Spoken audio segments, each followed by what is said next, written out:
السلام علیکم دوستو، ڈرامہ سیریل آفت کے آنے والی نیکسٹ ایپیسوڈ کے بارے میں ہم آپ کو کچھ بتائیں گے۔ اگر آپ ہمارے چینل پر نئے ہیں تو ہمارے چینل کو سبسکرائب کیجیے اور بیل آئیکن کو ضرور پریس کیجیے۔ دوستو، جو وریشا ہے وہ اپنی ماں مہک پر بالکل بھی بھروسہ نہیں کرتی جتنا کہ وہ اپنے سوتیلے باپ محمود پر کرتی ہے، کیونکہ محمود نے ہمیشہ بچپن سے لے کر اس کی جائز اور ناجائز خواہش کو پورا کیا ہے تاکہ وریشا کل کو بڑی ہو جائے تو وریشا کے ذریعے دولت ہتھیانے کی پلاننگ کر سکے، کیونکہ مہک جو ہے اس کے ذریعے تو محمود کو کچھ بھی نہیں ملا۔ اس نے سوچا کہ جو اس کی بیٹی وریشا ہے اسی کو ہی استعمال کر لوں تاکہ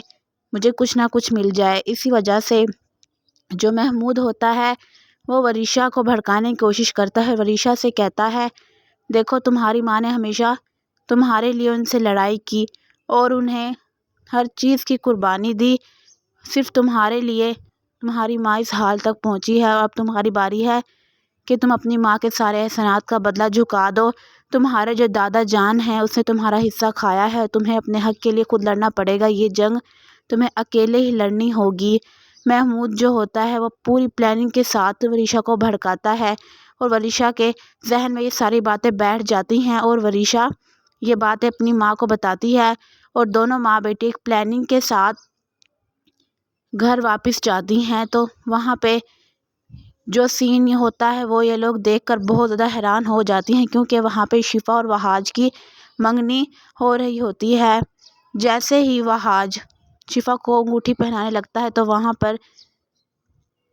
وریشا اور اس کی ماں مہک آ جاتی ہے، تو بی جان انہیں دیکھ کر بہت زیادہ حیران ہو جاتی ہے۔ بی جان جو ہوتی ہے وہ اپنی بیٹی وریشا کو دیکھنے کے لیے جو ترس گئی تھی، وہ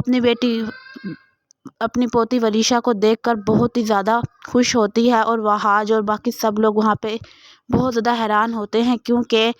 جو مہک خود اپنی بیٹی کو یہاں سے لے کر گئی تھی اور آج وہ خود ہی یہاں پر آ گئی ہے۔ مہک جو ہوتی ہے وہ بی جان کے سامنے مگرمچھ کے آنسو بہاتی ہے اور بی جان سے کہتی ہے کہ میں نے بہت برا کیا، یہاں سے جا کر بہت زیادہ غلط کیا۔ میں آپ کے بیٹے رضا کی نشانی آپ کے پاس لے کر آئی ہوں، یہ آپ کی پوتی وریشا۔ بی جان وریشا کو دیکھ کر بہت زیادہ ایموشنل ہو جاتی ہے، تو موقع کا فائدہ اٹھا کے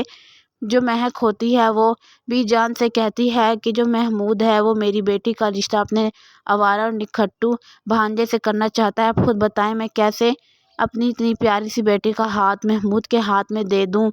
محمود کے بھانجے کے ہاتھ میں دے دوں۔ بی جان یہ بات سن کر اور بھی زیادہ ایموشنل ہو جاتی، تو وہاں پہ وہاج کی تالیوں کی آواز آتی ہے اور وہاج کی طرف سب متوجہ ہو جاتے ہیں۔ تو وہاج ان سے کہتا ہے واہ وریشا واہ، اب تم لوگ کون سا نیا ڈرامہ کرنے کے لیے آئی ہو؟ پہلے خود اس گھر سے گئی تھی اور اب خود یہاں پہ واپس آ گئی ہو، مجھے تمہاری چالوں کا پتہ ہے۔ دوستوں، دوسری طرف آپ لوگ یہ بھی دیکھیں گے کہ جو وہاج ہوتا ہے وہ اپنی ماں سے کہتا ہے کہ میں شفا سے بہت زیادہ محبت کرتا ہوں اور میں اس سے جلد از جلد اپنانا چاہتا ہوں اور شادی کرنا چاہتا ہوں، لیکن جو وریشا ہے وہ شفا کی شادی وہاج سے نہیں ہونے دے گی۔ اب ان کی جو پلاننگ اور چالیں ہیں اب وہ ظاہر ہوں گی، اور اب آپ لوگوں کو بہت کچھ دیکھنے کو ملے گا وریشا اور مہک کے بارے میں۔ وہ کبھی بھی وہاج اور شفا کو کبھی ایک نہیں ہونے دے گی۔ دوستو، آپ لوگوں کو کیا لگتا ہے اپنی رائے کمنٹ میں ضرور دیجیے، اور اگر آپ ہمارے چینل پر نئے ہیں تو ہمارے چینل کو سبسکرائب کیجیے اور بیل آئیکن کو ضرور پریس کیجیے تاکہ ہر آنے والی نئی ویڈیو سب سے پہلے آپ تک پہنچے۔ Thank you so much.